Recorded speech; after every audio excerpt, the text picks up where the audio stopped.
റസൂലുള്ളാഹി സ്വല്ലല്ലാഹു അലൈഹി വസല്ലം 23 കൊല്ലമല്ലേ പ്രവർത്തിച്ചുള്ളൂ.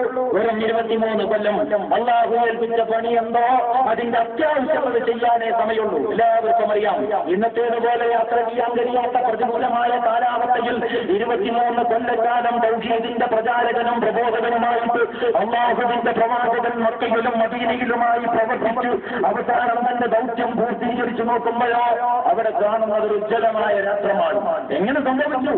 തന്നെ ഏൽപ്പിക്കപ്പെട്ട ദൗത്യത്തിൽ രാഷ്ട്രീയത്തിന് മുഖ്യമായ ഒരു പങ്കില്ലായിരുന്നെങ്കിൽ ആ പിന്നെ വേണ്ടാത്ത പണി ചെയ്തു റസൂലുള്ളാഹി എന്ന് അല്ലാഹുവിന്റെ പ്രവാചകനെ പറ്റി നിങ്ങൾക്ക് പറയാൻ കഴിയുമോ?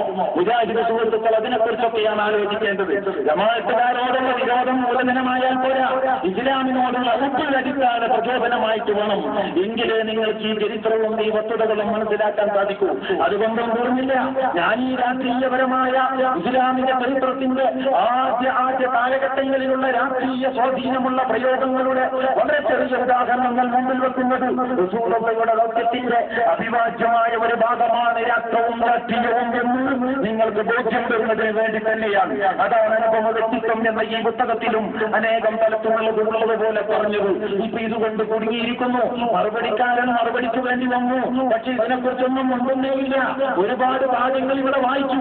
ഇതിൽ നിന്നൊരു ഉദ്ധരണിക്ക് നേരെ വിരുദ്ധമായിട്ട് അത് ഖുർആനിനും സുന്നത്തിനും കടക വിരുദ്ധമാണ് എന്ന് ശബാബുകാരൻ അതിൽ ചോദ്യോത്തരത്തിൽ മറുപടി പറഞ്ഞു. അതും ഞാനിവിടെ ഉദ്ധരിച്ചു. ഈ പുസ്തകത്തിൽ ഒന്ന് പറയുക, ഇതിനെപ്പറ്റി ചോദിക്കുമ്പോൾ ശബാബിൽ അത് ഖുർആനിനും സുന്നത്തിനും എതിരാണെന്ന് പറയുക. അപ്പോൾ ഈ ശബാബിലൂടെ വലിയവരെ പഠിപ്പിക്കുന്നതാണോ അതല്ല പാഠപുസ്തകത്തിലൂടെ കുട്ടികളെ പഠിപ്പിക്കുന്നതാണോ? ഏതാണ് ശരി? രണ്ടും ശരിയാകാൻ വകുപ്പില്ലല്ലോ. ഉമ്മക്കും പറഞ്ഞു അതിനെക്കുറിച്ച് മുണ്ടിയില്ല. റസൂലുള്ളാഹി സ്വല്ലല്ലാഹു അലൈഹി വസല്ലം മക്കയുടെ പരീക്ഷണ നാളുകളിൽ തന്നെ രാഷ്ട്രത്തിന്റെ വിട്ടുനട്ടു എന്ന് പറഞ്ഞിരുന്നു. അതിനെക്കുറിച്ച് ഞാൻ ഇവിടെ വായിച്ചു. അതിനെക്കുറിച്ചും മുണ്ടിയില്ല. ഈ പുസ്തകത്തിന്റെ 54-ാമത്തെ പേജിൽ നിന്നാണ് വായിച്ചത്.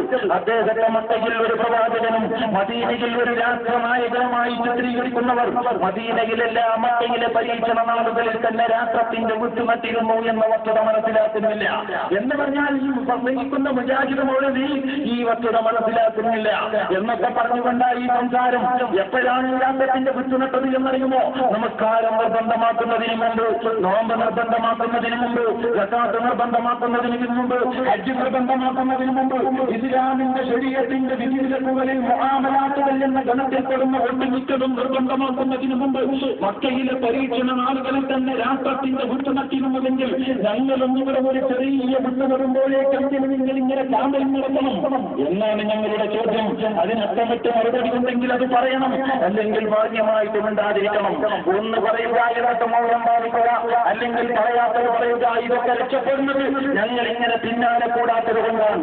ഈ വിനീതം ബന്ധപ്പെട്ട് പ്രവർത്തിക്കുന്ന പ്രധാനത്തിന്റെ സംസ്കാരം അനുവദിക്കുമായിരുന്നുവെങ്കിൽ ഒരു 2000-ായിരത്തിലധികം ഈ വർഗം ഇവിടെ വിലക്കുമായിരുന്നില്ല എന്ന് എനിക്ക് നല്ല ബോധ്യമുണ്ട്.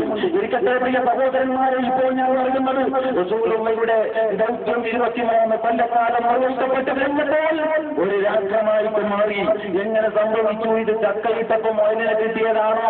അല്ല, ഇവർ തന്നെ പറയുന്നു രാഷ്ട്രത്തിന്റെ വിട്ടുനട്ടതാണ്. എത്യോപ്യയിലേക്ക് ഇതര പോയതൊക്കെ ഭരണകൂടത്തിന്റെ ബീജമാണ് എന്നൊക്കെയാണ് ഞാൻ നിങ്ങളെ കഴിഞ്ഞ ആഴ്ച വായിച്ചു കേൾപ്പിച്ചത്. അതുകൊണ്ട് മാത്രവും ഇവർ നിർത്തിയില്ല. ആ റസൂലുള്ളാഹിക്ക് ഭരണം കിട്ടിയില്ലായിരുന്നുവെങ്കിൽ അവിടെ നിന്ന് പരിപൂർണനായ മാതൃകാ പുരുഷനാവില്ലായിരുന്നു എന്നിവർ പറഞ്ഞു.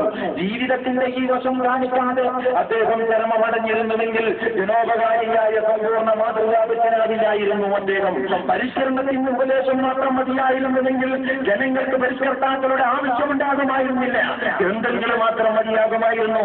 മുജാഹിദ് മൗലവിയുടെ ആവശ്യങ്ങളില്ല, മൗലവിമാരുടെ ആവശ്യമില്ല. അവരുടെ ഒരു ബുക്കച്ചാറ് മാത്രമേ വേണ്ടതുള്ളായിരുന്നു എന്നല്ല ഈ പറയുന്നതിന്റെ മലയാളം.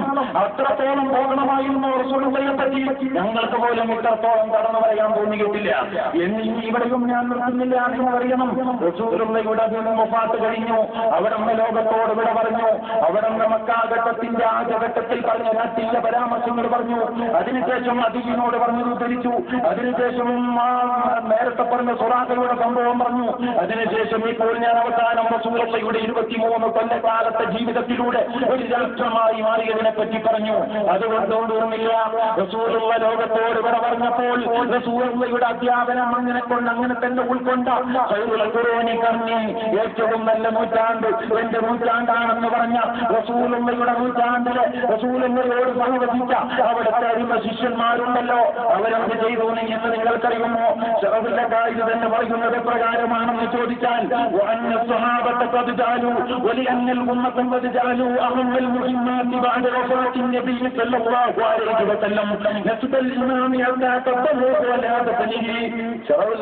കാണാൻ സാധിക്കും.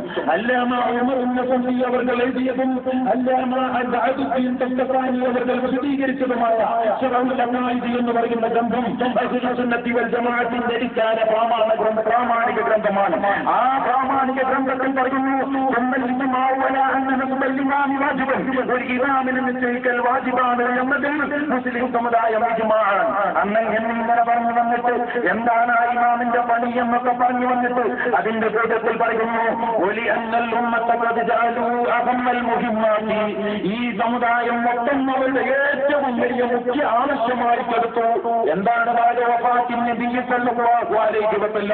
അല്ലാഹുവിന്റെ പ്രവാചകൻ റസൂൽ കരീം സല്ലല്ലാഹു അലൈഹി വസല്ലം ലോകത്തോട് വിട പറഞ്ഞപ്പോൾ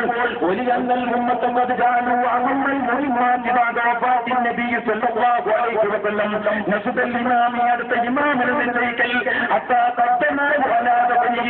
റസൂലുള്ളാഹിയുടെ മൃതശരീരം മറവ് ചെയ്യുന്നതിനേക്കാൾ ഇതിനവർ പ്രാധാന്യം നൽകി. ഇവരുണ്ടോ ഈ വക വശങ്ങളൊക്കെ മനസ്സിലാക്കണം. എന്നിട്ട് മതി ജമാഅത്തെ ഇസ്ലാമിയുടെ നേരെ കുതിര കയറാൻ. റസൂലുള്ളാഹിയുടെ ജഡം 3 ലക്ഷം ദിവസം വെച്ചിരുന്നു.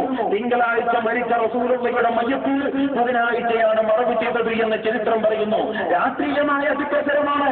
എങ്കിലും ഞങ്ങളുടെ മുൻഗാമികളുടെ രോഗമാണ്. ആ രോഗം ഞങ്ങളിലും കാണും. ഇത് കണ്ടപ്പോൾ അസ്വാരസ്യമുണ്ടായവരെ ചരിത്രത്തിൽ ഞങ്ങൾക്കറിയാം. അവരുടെ പിൻഗാമികൾ ഉണ്ടായിരുന്നല്ലോ ഇവിടെയും എന്നത് പുതിയ വിവരമാണ്.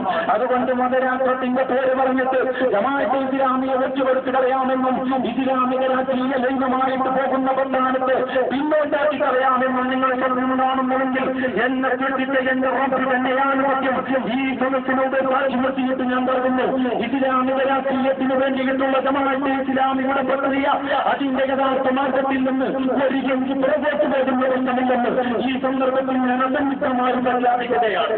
ഇത് ജമാഅത്തെ ഇസ്ലാമിയുടെ മാർഗമാണ്.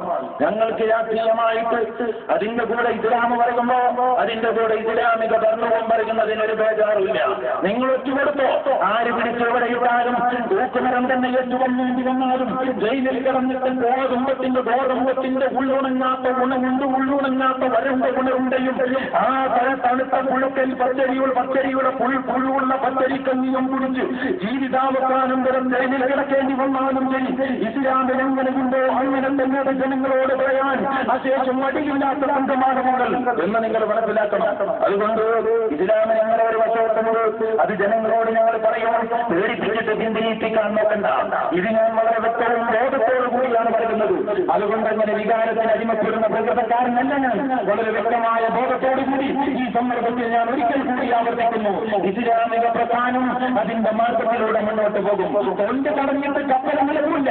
ഇത് തന്നെയാണ് ഈ വിഷയത്തിലും ഞങ്ങളുടെ ഉറച്ച തീരുമാനം. പ്രിയ സഹോദരന്മാരെ, ഇസ്ലാമിന് രാഷ്ട്രീയമുണ്ട്. ഇസ്ലാം പറയുമ്പോൾ അതും അതിന്റെ കൂടെ